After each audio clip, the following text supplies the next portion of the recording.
E-cigarettes have become so popular. You can find stores like this one here on Bay Street all over the city that specialize in vaporizers and e-juice. They're also readily available and on display at convenience stores and gas stations. Now, vaping nicotine has become such an alarming trend. New research shows that today's youth are about to become the most nicotine-dependent generation in decades.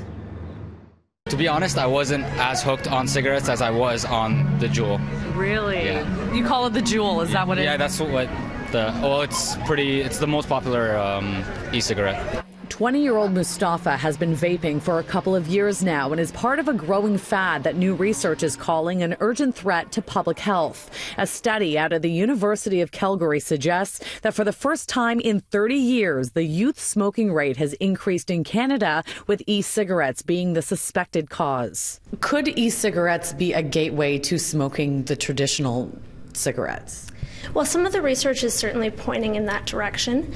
The other concern is that even for folks who are using e-cigarettes to quit smoking, ultimately the aim is that we want you to quit using e-cigarettes as well. If unchecked by strict regulations, the report says decades of effort to protect youth from tobacco and nicotine will be wiped out. Just yesterday, the FDA in the U.S. tightened restrictions on fruity flavors to try and curb teens from vaping. Here in Canada, there are calls to take that even further. The study says governments should also mandate plain packaging for vaping devices, ban their use wherever tobacco use is banned, and strictly limit the accessibility of sales to youth, placing e-cigarettes behind the counter. We have made great strides in tobacco, in part because there have been very strong policies put in place, and we know that those strong policies really protect young people from starting to smoke.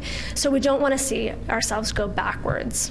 Right now, you do have to be 19 or older to buy e-cigarettes in the flavored nicotine juice, but there are few restrictions on advertising, and smoking bans are way stricter than bans on vaping. Ryerson University took its own initiative to prohibit e-cigarettes on campus. I don't even know how to describe it really. You just find yourself picking up a cigarette or the e-cigarette and just smoking. Like you need that nicotine fix. Especially mostly in the morning.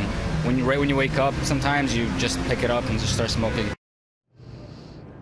Now, we did reach out to the Ministry of Health to ask if stricter regulations on e-cigarettes are a consideration. As of this point right now, we have not received a response.